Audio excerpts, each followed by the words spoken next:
Hello and welcome to this tutorial. This is going to be a very quick tutorial, a very quick tip on how you can override the default execute method in your Struts 2 application. Now if you look here, we've all the while we've seen action names mapped to action classes, and I've told you how the execute is the default method that gets executed whenever there is an action execution. So in the tutorial action, I have this public string execute that gets executed whenever this URL, the URL that I've mapped over here, is accessed. And I've told you that that's the default behavior. And I remember I've told you that there is a way in which you can override that as well. That's what I'm going to be looking at in this tutorial. It's going to be a very quick one, but this will be very handy in a particular few scenarios that we're going to talk about in a little while. So the way in which you can override the default method is, well, of course, if you do not enter anything, if you just say an action name is this and class is this, it is by default going to go and execute this method, the execute method. But now let's say I want some other method to run. Okay, so I'll have a public string. It still has to be a string over here. Okay, I'll have some other method that I want executed whenever this call happens. Okay, so I do not want the execute to get executed. I want a different method to get executed. So I'm going to return success anyway. This is just for illustration, but I will do a sysout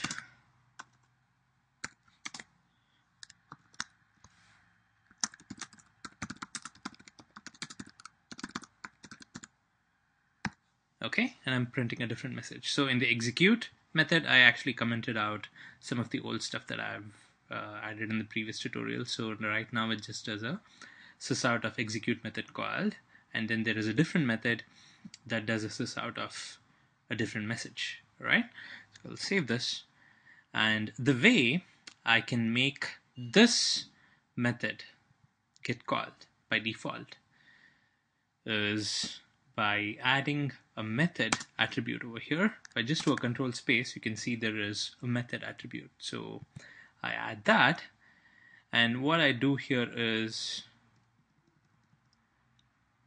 I enter the name of the method. All right, now what's going to happen is this is the method that will get called whenever the access happens, and then it calls this method. So whenever I do a get tutorial, let me hide this thing.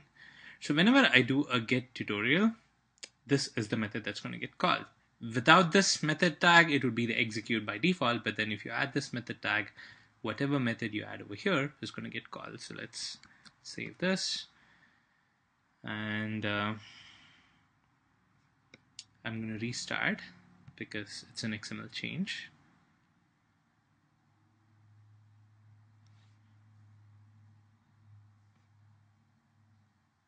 Okay, let me close this, and now I have the same get tutorial action.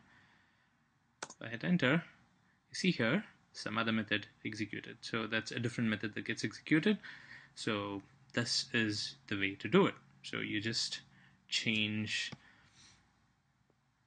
add this method tag and then the method attribute, and then whatever method you enter is going to take care. Okay, now why is this useful? Why would you want to override the default execute method? Well, the reason why you would want to override it is without this, right, without the ability to change the method that gets executed, you would have one action executing just one particular unit of work. So let's say you have in your application a few set of functionalities around tutorial. Okay, so you have the fetch that we've already implemented. Let's say you have a concept of, say, favorite tutorials. The user could add favorite tutorials. They could edit, delete, their favorite set of tutorials. Typically a CRUD operation. Now, what you would have to do is you would have to have a fetch tutorial action an add tutorial action, a delete tutorial action. So essentially, you would have to create a separate action class for each and every unit of operation, which is really a pain. So that's where it's really handy to be able to have different methods for each of those operations in a common action class, and then map those different methods in different action mappings. Now let me give you an example. So here I have a get tutorial map to, let me revert this back. I will call this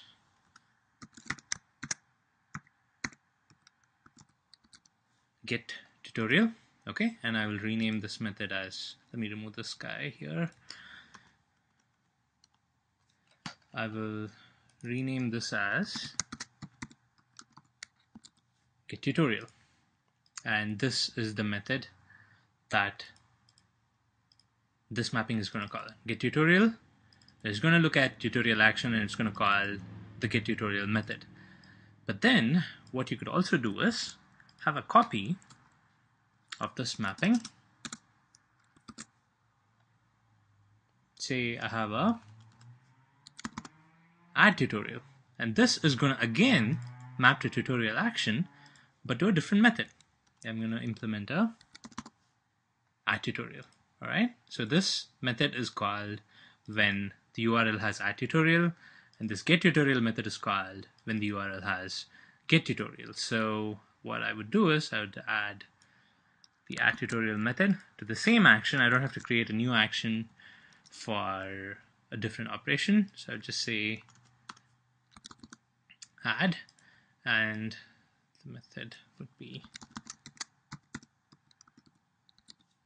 add tutorial method called, and I would call this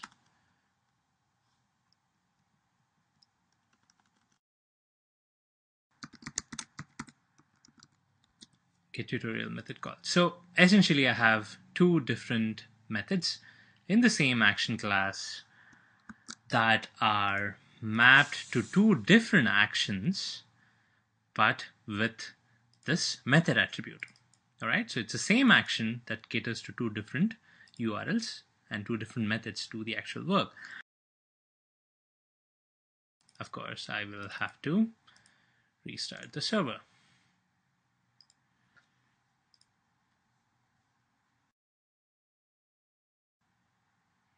Yeah, okay, so I'll close this, and now if I do a get tutorial call, the get tutorial method is called, and if I do a add tutorial, then the add tutorial method is called. And finally, there's one other tip I'll leave you with. If you look at this action mapping, these two action mappings, there's one thing that you should immediately think of. If you look at the action name, the methods, you see here the action name is same as the method here. So the thing that you should immediately think of is wildcards. Is it possible to implement wildcards?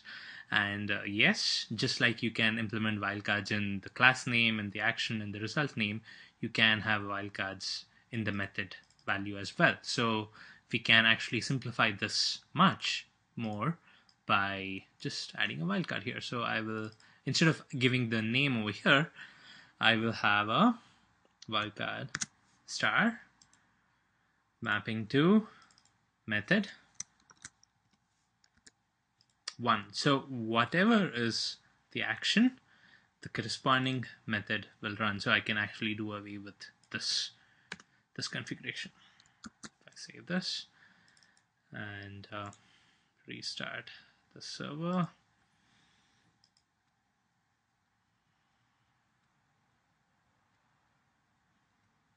now it's going to have the same result. Now add tutorial action is going to call the add tutorial method, and the get tutorial action is going to call the get tutorial method. Of course, if you call something that is not actually there, you will obviously get an error, no such method, because it's trying to actually call the edit tutorial method of the action when we don't have that method yet. But well, that's a problem you'll have anyway if you access an action that you haven't really mapped anything to, you will obviously get an error. And of course, there are better ways to handle the error. Right now, I just show the stack trace here. You might probably have an error page that says, hey, this URL doesn't exist.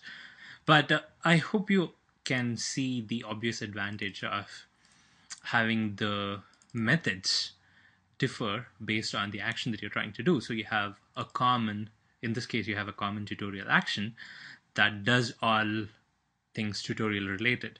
And then you have CRUD operations that have a particular method and a particular URL that's mapped to it. So I can implement all the, the get tutorial, the add tutorial, the edit tutorial, delete tutorial, and all that will auto map to the corresponding URL names. So I don't really have to add each and every URL mapping over here. It's automatically done, and you can have all those URLs automatically call the right methods and get executed. So I hope this concept is helpful, and I hope you try to implement this kind of a mapping for your CRUD operation so that you have a more readable and a more organized Struts XML.